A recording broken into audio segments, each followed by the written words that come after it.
This is Rabbi Andy Koren. I'm Senior Rabbi at Temple Emanuel in Greensboro, North Carolina.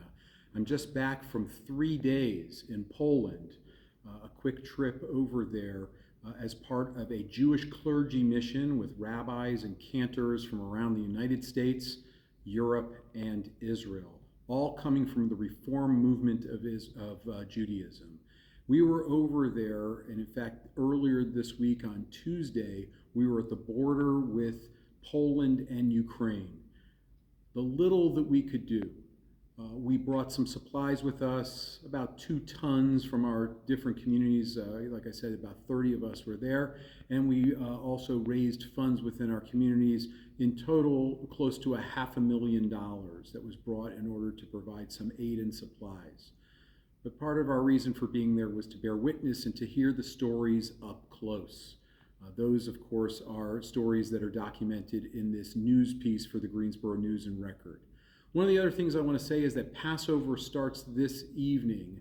It is April the 15th, Friday the 15th of April, and Passover starts this evening with Easter beginning on Sunday, also with us being in the Muslim holy month of Ramadan.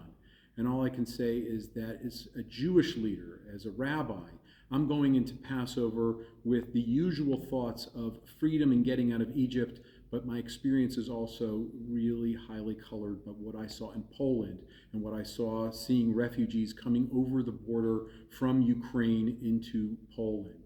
I know this, that on my Seder plate, or at our Seder for Passover this year, when I hold the bread of freedom, the bread of affliction, I'm going to be thinking not only about my past, but also about Ukraine and about all those who are under duress.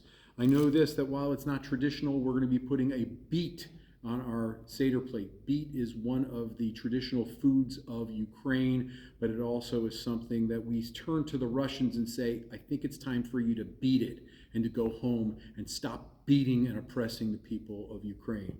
And the other thing that we will have on our tables are sunflowers. Now, this is not the time of the year that sunflowers grow in Ukraine and in that part of the world, but wait a couple of months and they will be growing. The color is similar to one of the 2 colors on the Ukrainian flag. And we only hope that just as sunflowers bring joy and optimism to the world, that the world's response, and it has been quite impressive, to what's going on now in Ukraine will bring hope, but also, most importantly, it'll bring freedom, and soon. Thanks, and a very, very happy Passover to all who are celebrating, and happy holidays to the world around us, and freedom, of course, peace and glory for Ukraine.